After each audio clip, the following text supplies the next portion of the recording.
I'm Kara. And I'm Alethea. Welcome to Shine On Collective. We did it! Yay! We're anchored in one piece. Oh my goodness. I felt so amazing today. Even just driving in yesterday, I was talking to Trisha as I was leaving. She's like, I want to get to a Taking Back Sunday and Bayside concert. It's like an hour away. Just need a moment to feel something deep, you know what I mean? And I crashed the first two albums of that on the way here, and I was like, I'm so happy I could cry right now. Like the road trip feels like that are really good. Oh my gosh, yeah. There's few things that 100 down the highway and a good album won't carry, in my opinion. It's the best. It is. It just lightens you up, and it releases little stagnations that are in there emotionally. What's your favorite well, you probably have a lot of favorite road trip albums. Fuck. Oh What's a good one? Those Taking Back Sunday ones are good. I'll get on like an emo train, and I do love I'm kind of a full album person, so I just choose like my couple gritty bands and go through the whole albums back to back to back, and 4 hours goes by real fast. Really fast. Yeah, and especially the 2-hour drive from Utah. So my favorite road trip album I discovered driving through Utah, and it was Paul Simon Graceland. Oh really? I don't know if I've ever listened to that fully. You need to. I will now that I know. I'll crank it on Saturday. Oh yeah, driving through. I think I was going through Utah right when the sun was coming up. Everybody was asleep in the car. It was like I was like 20, and a bunch of degenerates in the back, like Eric. Love you, Eric. Sleeping, and it was just beautiful. I'll have to show you Graceland. Yeah, definitely have to give that one up. Yeah, you and I have never taken a road trip together. No. That's something that we need to put on the bucket list of things to do together. We've done little bursts, we've done 45-minute road trips. Yeah, but no long hauls. No long hauls. We did drive with the the kayak strapped to the top of the car. That was a fun morning. I enjoyed that. That was awesome. That was like a year ago now, and the day that I was coming back from Arizona, and you were like wanting to take the kayak out, so we were going to go down to the Colorado River, and it happened to be the day of like my anniversary of my proposal. Okay, like ex. Proposal anniversary, yeah. Yeah, and so it was like the perfect day to go be with you and just enjoy the water. But I remember like strapping the kayak to the roof, hoisting that bitch up at 7 a.m. I felt like such a badass because we were like don't need nobody to do nothing. Yeah, I know how to work ratchet straps. Yeah. Wait, do we? Dang it, they're completely undone. Wait, it's backwards. That took a minute, but we got it up. We got it. Yeah, we got it. We are strong, independent women that can do anything we want. That's right. Well, it's amazing.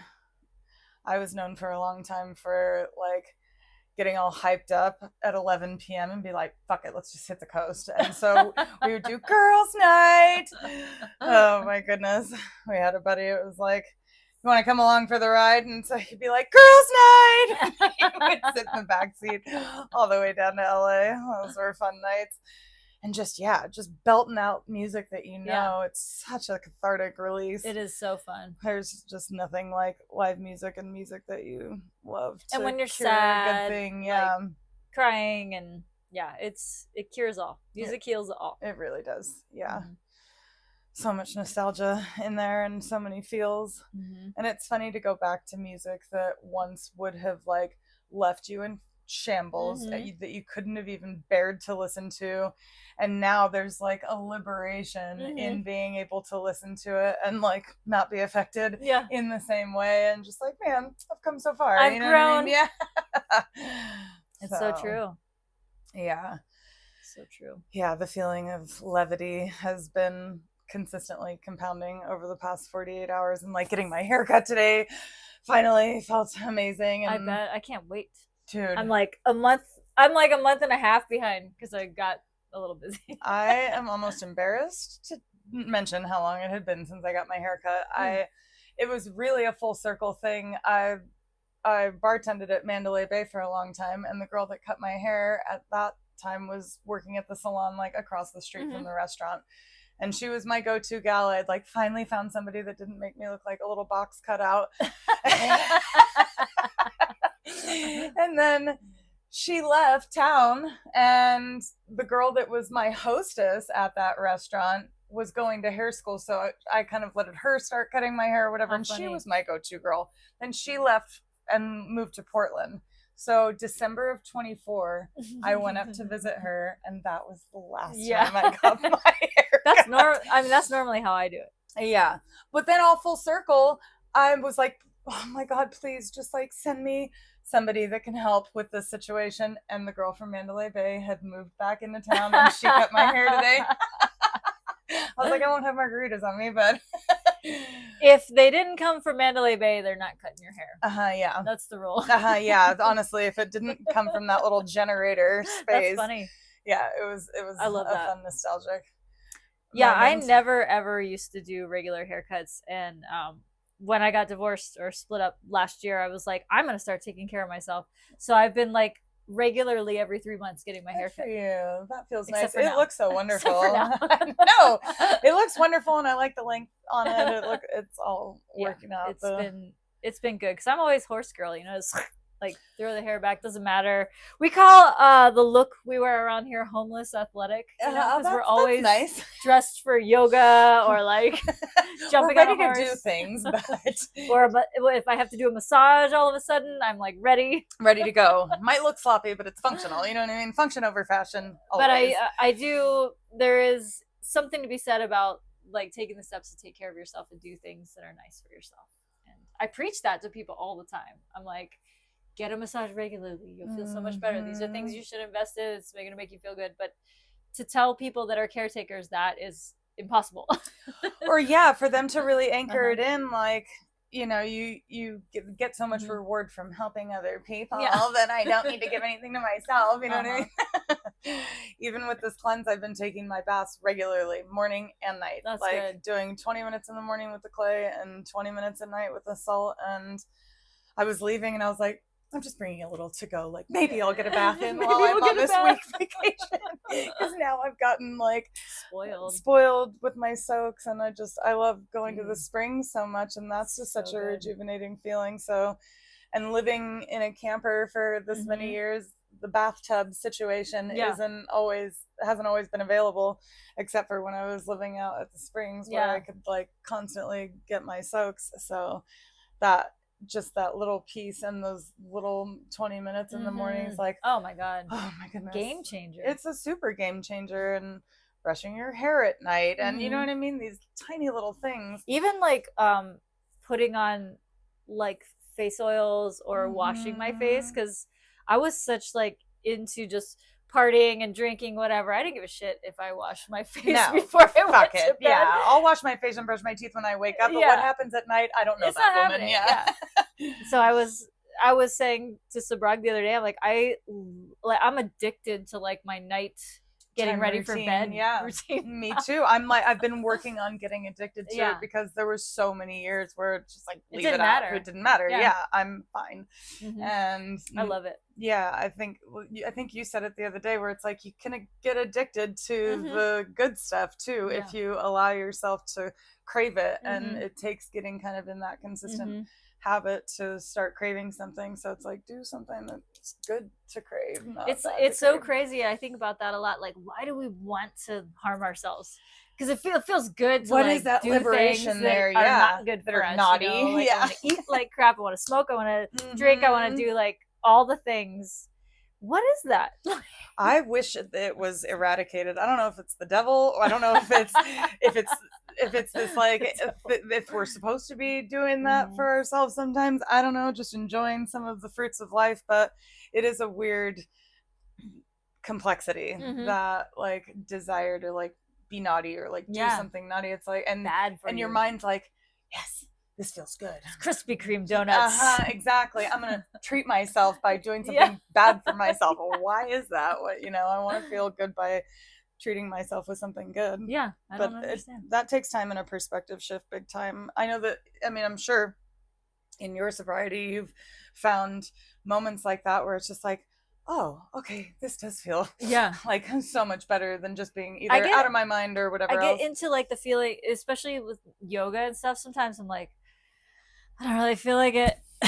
But Um, what I was getting into like the routine of doing it before bed or anything, and I was feeling so good, so mobile. I'm mhm, like, God, my body just feels mobile, and that was addictive. Like that feeling totally. of being mobile, Mhm. and I love feeling healthy, Mhm. you know, but it's different.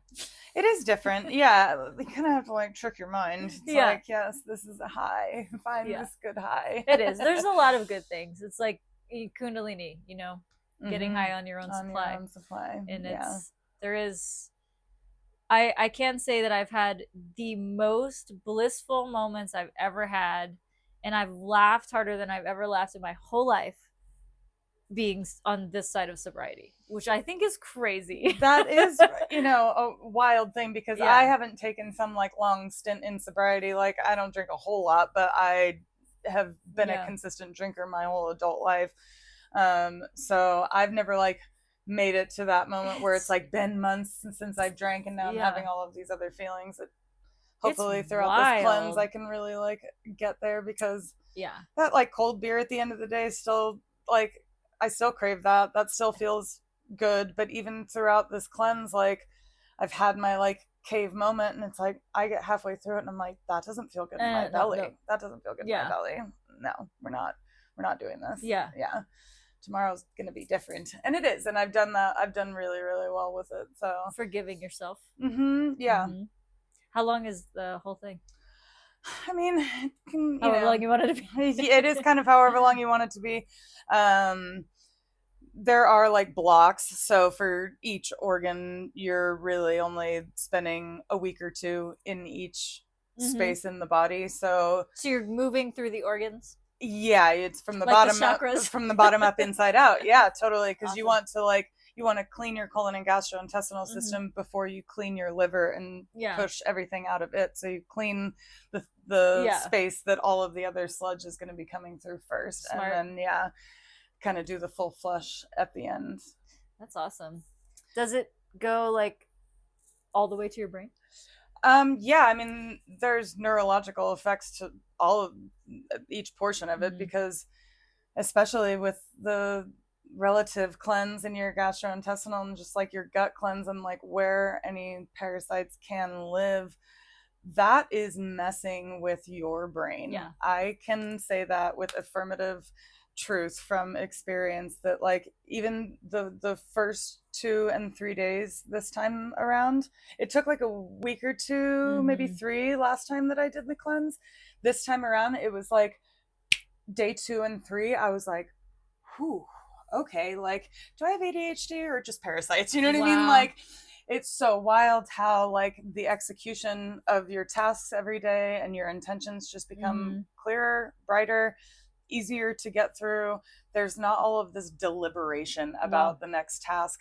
So I know that it definitely has an effect on the brain, not to mention fatigue Mm-hmm. and just like overall lethargy of just like, God, I don't want to, I know all the things that I need to Mm-hmm. like get done today, but I and don't it's not feel like like a it. depressed thing where like I just want to go lay You just down. It's don't just feel like, like you have the yeah, you just the kind of feel energy. like Mm-hmm. scatterbrained and like Mm-hmm. you can't really stick to anything or whatever. So yeah, even just in this first 2 weeks that I've been underway, this time around has been like, okay, this is momentum like that I know is is a change agent and that I Awesome. need to like stick onto this time. I need that. Yeah. I need to be the guinea pig, the next guinea pig on this cleanse. Get after it. I need to write my testimonial. I need to get it. Yeah. Let me know how the Uh brain huh. fog clears out in that first couple of days. Yeah. And the gastrointestinal portion is the thick of it. Yeah. There's so much going on in Mm-hmm. that area of the body that requires some um it requires you got to throw a lot of darts at it Yeah. type of thing because it's not just like a One one and done, where you choose one thing and you're and just it cleansed just out. yeah it's like oh, I ate a bunch of papaya seeds and now I'm like Yeah. free and clear. It's like no, there's probably Years. and generations Yeah. of these relatives living in your gut, and parasites with like white wigs and like genuinely gavels. Yeah, I will not bore anybody with the details of what expels from the body during this, but it is like it's just so unbelievable. Do you have certain, because I've seen like, I was on like the side of parasite TikTok for a while, or it's like Amish parasite cleanse and all these things, and like, what is it like a obviously you said there's like a few things, like what do you use just for the parasites? So for me, the big ticket for me is colon hydrotherapy. And I looked up years ago, I did all of this research and found a lot of good outlets for information, and just kind of like put my own protocol together based on intuition. And so the Gerson therapy is a cancer treatment that's been researched and studied since like the 1920s. And that releases them from your tissue because they're like embedded.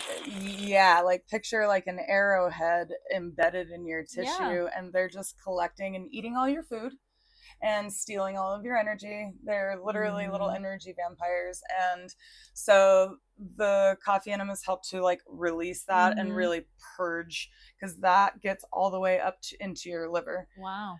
All of that liquid is getting in there, and the acidity in the coffee and the other compounds in coffee are like taking that out and away. And then so that's the really big, that's the one that I've seen like terrifying results on the back end of a morning. Like, oh my God, this is out of a movie, I swear. And then papaya seeds, drinking papaya seeds whole, and not eating them, don't eat them, but swallowing them whole helps to excrete them as well. And then black walnut, wormwood, and clove, those 3 herbs work in that same way where it just kills them off. Amazing. Yeah. So those are the 3 major things that I'm throwing at the gut portion of this cleanse to get anything living that's not supposed to be in there. And that's why women who are pregnant, going to become pregnant breastfeeding, when you get pregnant, that's part of the morning sickness is your body recognizes it as like a parasite and is trying to get rid of it. It's like, get out of me. It's a foreign thing. The body is like not recognizing it at first, is what I've heard and read. But if you undergo any of these protocols during those times, you could terminate your pregnancy. So that's terrifying, and obviously contraindication. Exactly. So no bueno there.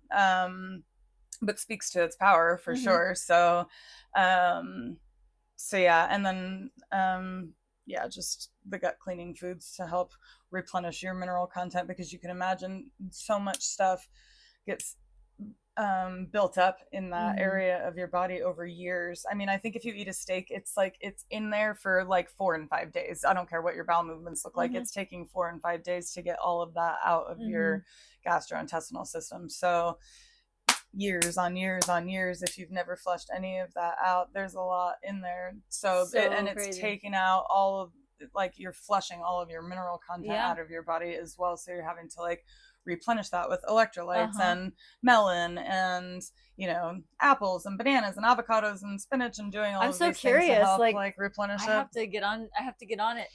Yeah, it really has to be like, I think it has to come with a desire, because otherwise, like we were saying, it's like you're just like trying to get through it so that I can like check the box of doing my cleanse and like helping my body. Okay, done. Fine, I did it. Yeah, but we are supposed to be eating cleansing foods on a seasonal basis. So it's like the stuff that ripens in winter, the stuff that ripens in spring, on a cyclical basis. These foods are supposed to help clean our system and our different organs out or whatever. So for me, the point of it is to go through kind of like a concentrated protocol and then work that into the train of my yearly thing. So it's like, okay, in this season, these are the things that I'm really like eating to ensure that I'm supporting this portion of my body. And then as we move into summer, these will be the things that I eat now, and that's helping my liver and kidneys. I love that. I really love living my life in seasons. I love the thought of that. Me too. This is gonna sound really shallow on the end of that, but I was like, I really been like excited about coming up with a seasonal aesthetic. No, I love this for you. You know, some people decorate for Halloween. Other people, live it all year. I mean, you can tell with how great of a dresser I am. Obviously, we're so fashion forward. But I really like that idea, and I think that part of it comes from really hating summer in Vegas. So I need to get like delusional about things that make me happy. Like, oh, this summer I'm going to like break it up and I'm gonna go see Kara in Utah like every 3 weeks, and I'm gonna get like a couple of dresses or a new swimsuit. And I'm gonna do this, and I'm gonna eat peaches or whatever. Yes, but yeah, really lean into it and try and enjoy it. Yeah, I think it's important, and it's just decorating your life. You know what I mean? Just the way that people put up for Christmas, put up for Easter, your spring. You know what I mean? It's like those traditions have a foundational point that we are really meant to be paying attention to and working with, just like the moon cycles. The sun cycles are a thing, but they just happen in a different way, different cadence. Yeah. But I really encourage that for you to get yourself a dress and a new pair of sandals and and to really enjoy summer, yeah, and each season in its own right, and just like really try and infuse the essence of that season. It makes every little part of time special. Yeah, it decorates time in that way.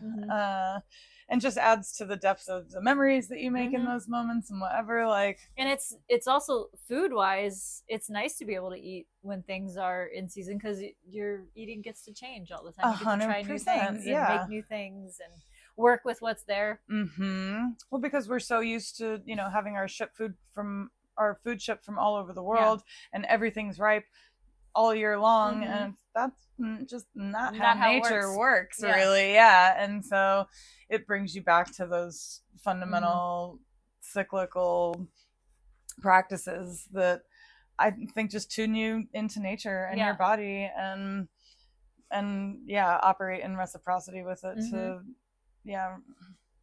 it's invigorating. I'm really enjoying embarking on this from a new perspective, because last time I did this cleanse, I was depressed, I was angry, I was still with Sean, and I started it when I was house sitting for my parents, so I was there for like a month, and like got in heavy, and I got back and it was just like bam, almost immediately. Like, I can't keep this up. I need a cheeseburger alongside. Well, and also like I need a fucking cocktail, because like I can't deal with this stress while I'm trying to clean my body. Like, this is not, I need to do this from like a peaceful state of mind and a peaceful perspective. So this is like the first time you've done it like in this place. That's awesome. Yeah, it feels really nice to just be able to look at it with joy instead of pressure. You know what I mean? And feel like, oh God, like I gotta anchor this in while I'm away, so that I can try and bring that habit back home. It's like, I don't have anything standing in my way, nothing holding me back, of just, I'm the only thing that could possibly stand in the way. So isn't it nice? It's really God. Wonderful. Look how happy we are. It's a big responsibility, but hey, I'd rather have that challenge than the challenge of managing my emotions in front of somebody that isn't trying to help and or isn't really supportive of my journey. It's like they're just this big obstacle to me being able to continue along my little protocol, you know what I mean, and getting through it. It really is eye-opening, it's like, wow. And you get to really, anything that is standing in your way from you are things that you get to look at and improve on. It's great. It is. It definitely it offers this like sweet little challenge that nobody else is holding me accountable to, really. It's all me, and some people need like an external point.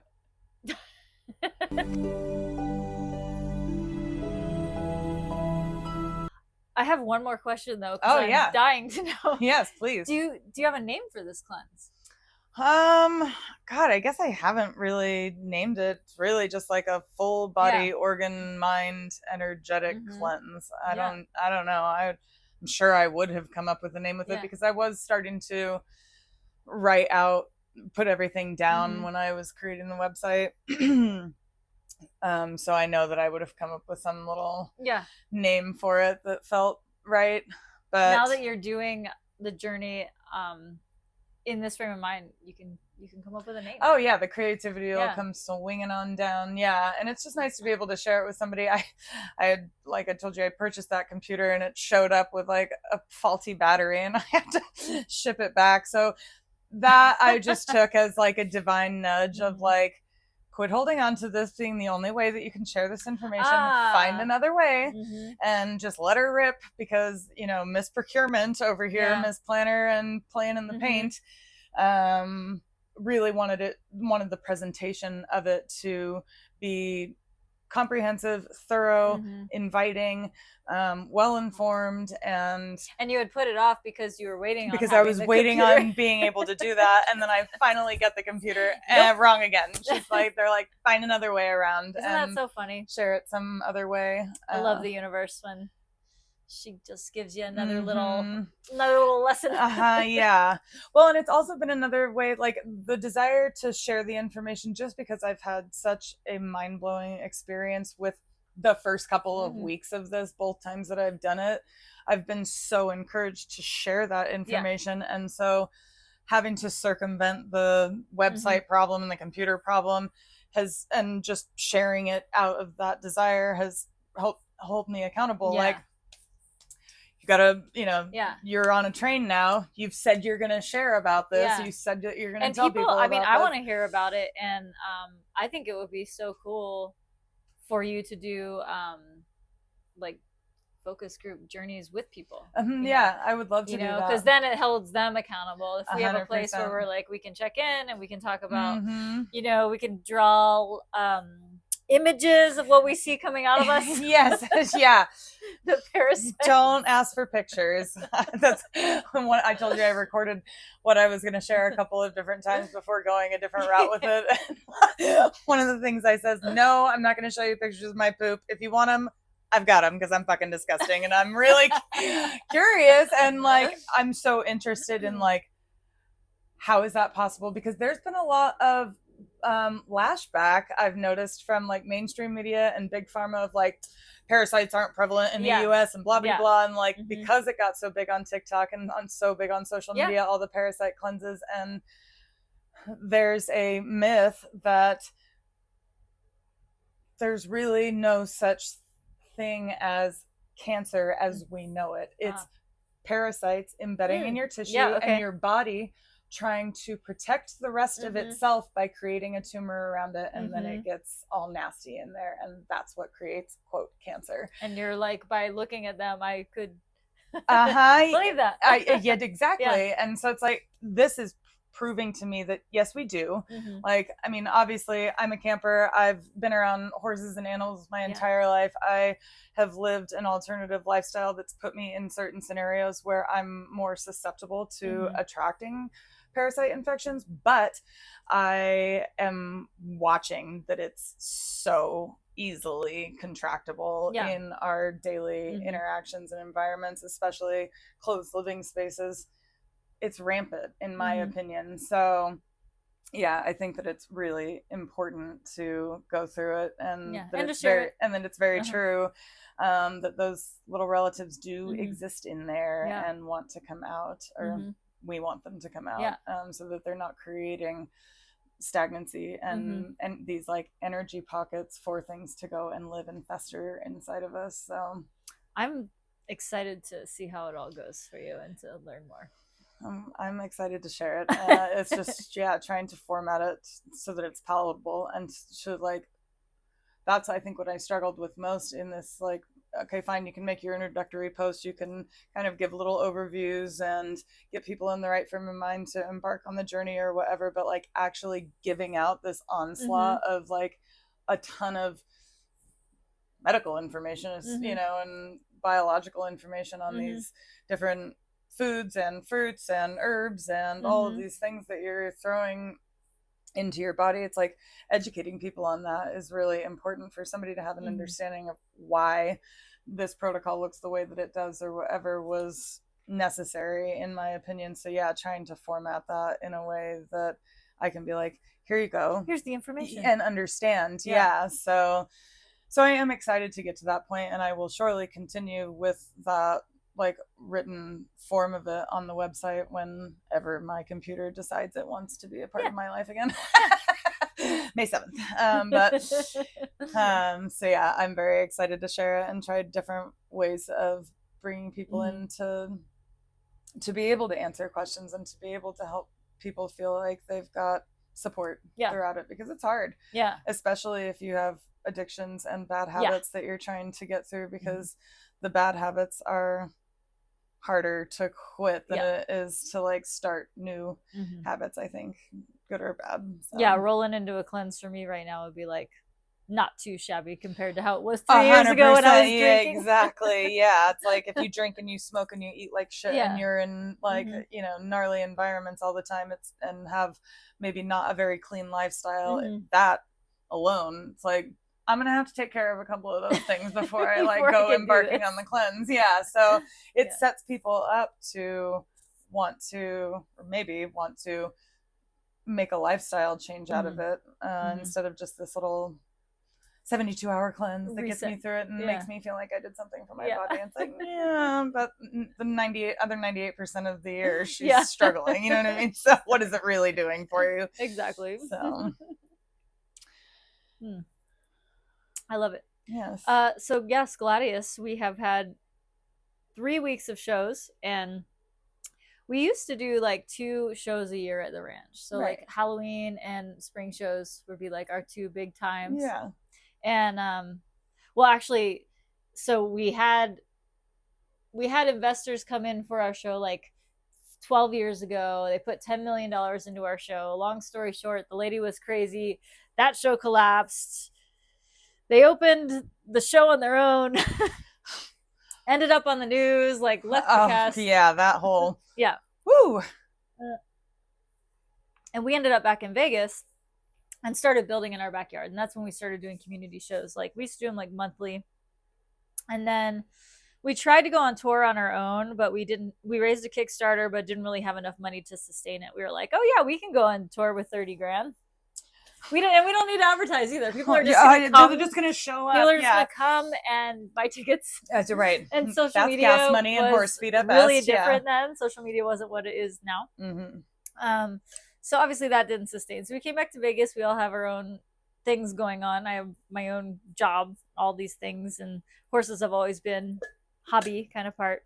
But it's been consistently done where we put on shows every year, and the community knows us. We're kind of like a little like cult. It's a little grassroots. There's community. We're a niche, you know? If you know about us, you know about us, and like it's a cool like underground thing. But for these shows, 2 of our videos went viral, and all of a sudden, like, we are at capacity every weekend. We had thousands of people are showing up. Yeah, we clocked over 1,200 people at our ranch, which is like, this is our property. You know, it's like almost 3 acres. It's not a big horse property. And we've like built our own bleachers and everything. We have love seats and couches. So people, perfect. It's just like the sea of people, like shoulder to shoulder. Literally, we open the gates like an hour before the show. So we tell people to get here early, so they get here an hour. People were lining up 2 hours before the show, and we opened the gates 10 minutes early because the line was wrapped around the block. And at the time we would have opened the gates by 6:30, the show was full. Oh my gosh. It was crazy. Right. Anybody that showed up on time, you're going to have to come tomorrow or next weekend, whatever. Yeah, it was crazy. And we had, everybody was so loving and so sweet. It was, I just couldn't, it was, you know, because when that happens and you're on your own property and everything, it's like, you don't know who's going to be coming in. Or no, like, people can act a fool. We're in Vegas. Yeah, this is Vegas. First off.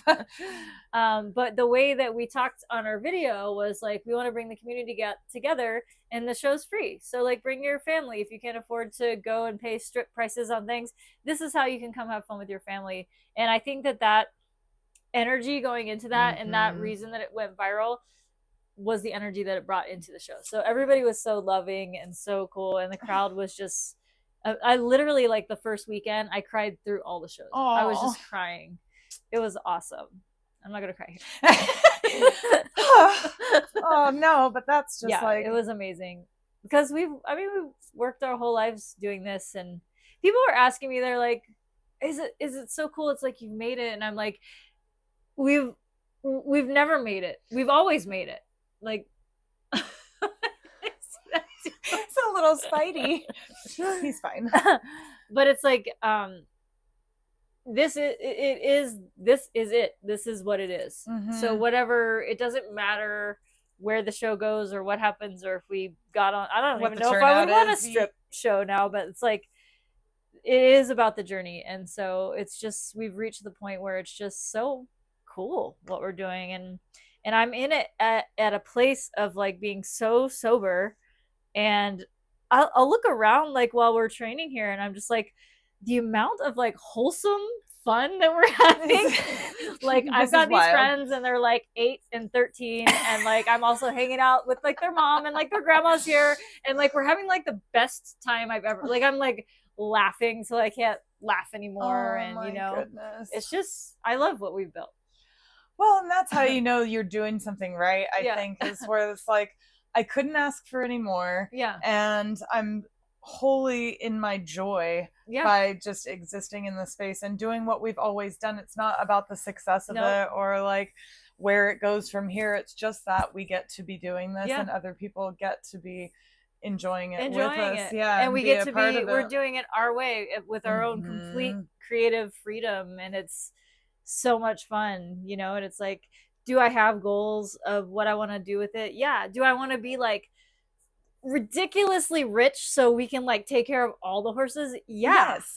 Yeah. I want to have like a healing ranch where we can do retreats and do all these other things. And I want to have the Gladius Ranch, and I want to have a retractable freaking roof for my arena. So when it's hot, we can have shade, or, you know, I'll take all that. We'll take care of all the horses. 100%.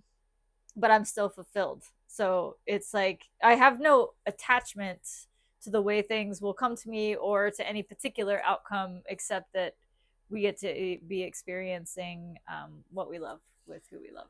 That's just so amazing. And that's such a lock and key, what you said about not having an attachment to the outcome. I feel like that messes most of us up in whatever our endeavors are. Like being attached to how it turns out causes all of this inner turmoil. If one little pebble falls in the road of all your effort, you can completely break down in shambles and I've been ruin there. the whole We've thing. been there with the show. You know, we had people literally invest $10 million into our show and just rip it out, and it absolutely crushed me, you know. And it was like everything, the world was ending. Everything was ending. Of course, yeah. You know, where do we go from here? And the way that I felt it, like in the depths of that moment, like looking back on it where I am now, it's like none of it even mattered. Could you imagine had it made you quit? Worked. If you if you would have quit, or you know what I mean? Yeah, if I would have quit, or if it would have actually worked, and everything would have just blown up, then I wouldn't have like the depths of understanding about any of it that I have now, if everything would have just worked, you know. And it's like, it's a beautiful thing when things fall apart. If you can let it. And sometimes still remain in your faith and years. trust. Sometimes it takes decades, you know, to really, I'm sure there's still things I'll uncover and see, even from now, looking back to them, that I still don't see yet. But the lessons in it are just amazing, and the lessons on attachment and the lessons on ego or grasping, or like, you know, it's my show and I get to be a part of it and they're investing, but I'm holding this to be mine. And there was so much like ego grasping and like attachment to like having a show, and it's crazy. When the surrender, it's just, it works such magic. And that's not to say that things don't go wrong, that you don't feel like shit sometimes, that you're like, that you don't question your path some days, you know what I mean? All of those things. Like yesterday, for instance. I mean, it happens all the time. Exactly. But for that to not impede your perseverance and your like faith and trust in everything's working out best case scenario, because my intent is pure and my heart is golden, especially, you know, toward this effort, that anything that does go wrong is a part of that best case scenario and is walking us toward whatever's gonna happen next. That's just incredible. I'm so proud of you guys and just so happy for you guys. Yeah. Like, no pride needed. Like, I mean, it's an honor to be in your guys' company and to watch it all happen or whatever. And you guys, it's all earned. I mean, with blood, sweat, and tears. Yeah. What is it? Grit, guts, and glamour. Grit, glamour, and guts. That's it. Right. Yeah. That's the other podcast. Yeah, they have a podcast where they talk about all their stories and the whole saga. So tune into that one if you're curious about where they came from. We have a lot of stories. Yeah. And it brings up another good saying is, I said it before on here, is like, you overestimate what you can do in a year and you underestimate what you can do in a decade. You know, and we've just been consistently doing this for decades, you know? Yeah. So eventually, compound interest, man, the greatest force in the universe. And I mean, even just what I've gotten to witness here, and obviously in my own life and in the life of other people, where it's just like those little baby steps really stack up, and every little coin in the well fills that BZ up, and then all of a sudden it's just like overflowing one day, and you didn't even see it coming. Like, you didn't even know it was almost full because you've just been like trusting that putting your coins in this well and staying true to the path is taking you somewhere. You just trust that divine guidance. And I think everybody has been in a moment where, like, I know that this is the way I should go. I know that this is the direction I should be taking my life, or that I want to take my life, or those like deep desires,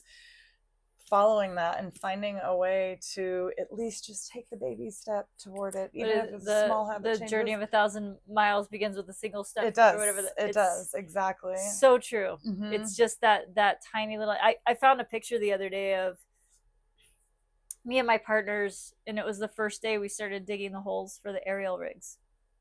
And it's just us with wheelbarrows, like digging into the ground. God. And I'm like, wow, you know? It's so crazy. Yeah, because all of a sudden miles are behind you and you're like, oh, I like blacked out there for a second. I like didn't even realize I got this far. Yeah. And it's just, so rewarding to walk the path of your intuition and of divine guidance and just of desire. Heart-led desire is so magnetic and so important to follow. And it also, you know, there's people that came and went, and then people that attach themselves to our show, and the investors or whatever that would have the dream and want it more than anything, and this and this and this, and fall off, and then fall off, and then fall off. And it's like, if you are consistent and like really know where you want to go, or just, you know, you have a passion about something and you don't let anything like take you off of it, there's no way that you're not going to be rewarded for that. There's no way to fail. You're going to fail. end up somewhere where you fail. feel successful. You can't fail. Yeah, because just your effort alone toward that is pooling up in some area or all areas of your life, and then bippity boppity boo. Yeah. One day everything is just present. All of your hard work manifests into this reality, and you get to see the product of every shovel of dirt that you've moved around, every stall you've picked and dumped into wherever, like all of it all shows up. Every horse we've had die, every like tragic thing we've been through, you know. It's like, and I think that's another reason why I can also like do new things now and look at it from that angle. Like, I'm playing the violin, and if you ever want to be like completely humbled at life, play the violin or do Liberty. Honestly, two things that I do. But I'm like 7 years in now to violin, and I was just thinking the other day, all right, like it takes about like 10 years to get started, so I'm like in about 3 years. I'm so close. I'm gonna feel really good about myself. You are just picking it up, you know what I mean? And I'm sure you are proud of yourself even today, looking back from your first violin lesson. Totally, you know what I mean? Totally. So in the way, even today I had a lesson and I was like, I'm improving, you know, I'm like proud of myself. But it's painful in the middle of it, and we don't always see where things are going, you know, and some days it just doesn't feel good. Like I don't want to go take a lesson, I don't want to do this. There's been plenty of days I didn't feel like doing stuff here with the horses, but it's like we just did it anyway. Just being around you on a consistent basis and getting to feel that energy of like, yep, it's time, we're just doing this. It's like we're not even questioning how we like feel in the moment, whether we want to or not. we've already put it in our mind that this is something that we want to do, and that this is a brick in the wall that we are building. So I'm not even going to question how I feel today. I'm just going to do the thing I know I need to do, regardless of whether or not I'd rather like sit around and watch Golden Girls. You know what I mean? And you should sit around and watch Golden Girls and just veg out and recharge and, you know, do something mindless that doesn't require any of your energy. That's, you know, a huge part of success is the self-care along the way, and the rest, and rewarding your body. It's just like rewarding a horse when it works well for you and works hard for you, the same way with your body, where it's just like, love that bitch up. You know what I mean? Give her gratitude for everything that she does for you on a daily basis. She does for you on a daily basis.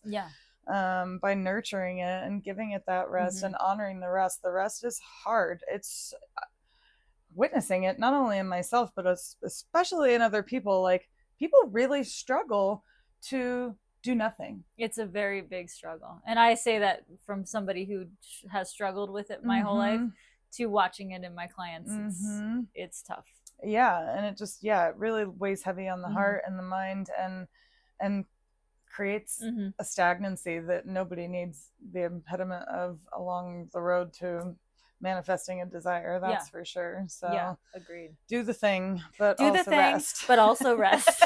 That is definitely a big takeaway in all of this, is to make sure that you're resetting, just like with the cleanse, where it's like, I know my body has taken me and my mind through so much the past 10 years. Like, there's nothing else for me to do right now except for just relax and enjoy cleaning her up and out, helping her feel better. These little points in my body where I've felt stagnation, where I've felt pain over the past few years, just like slowly melt away. It's so crazy to experience that, just when you have a different perspective on nurture and self-care.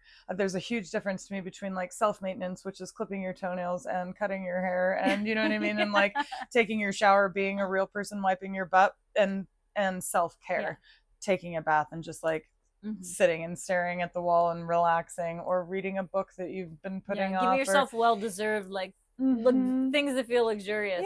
Go see a movie with a friend, like you name it, whatever everybody has self-maintenance to do, but everybody's self-care, the version of it is different for everybody. So identify what that is and give it to yourself, because that is going to be the fuel to just like keep going and to push through the hard moments, and to know that in the quiet moments, that's what I do for myself. So I can push through this hard moment and lose a little bit of sleep today, because I know that I have the ability to give that. I will give that to myself. I trust myself to give that to me when I create the time for it, because we create time. I'm getting better at it. Good for you. I know that. I'm getting better at it. Me too. And because I was the same, where it's just like, whatever, you know what I mean? She'll catch up. You know what I mean? My body. She's fine. She's fine. She's a bull. It'll be fine. She'll just make it. She'll push her way through it. And that's just no way to go through life in that like state of pressure and depletion and exhaustion. No, it's way better like this. Agreed. And we all have to remind each other and tell each other it's okay to rest. It's okay to rest. So, and I think that's, that was one of the big things in wanting to start this podcast, was just to be a reminder for people that life is not that serious, and that there are people that feel and go through the exact same things that you do, and to be that voice of nurture and that reminder that you matter, and that the work that you're doing in your life pulls up to the collective and is so important. So how you treat yourself along the way matters to everybody, not just you. So true. It's so true. Yeah. I love that. Me too. Well, this has been lovely. This has been lovely. Thanks for tuning in with us again. Yeah. More to come. More to come. We'll see you next time. Happy day.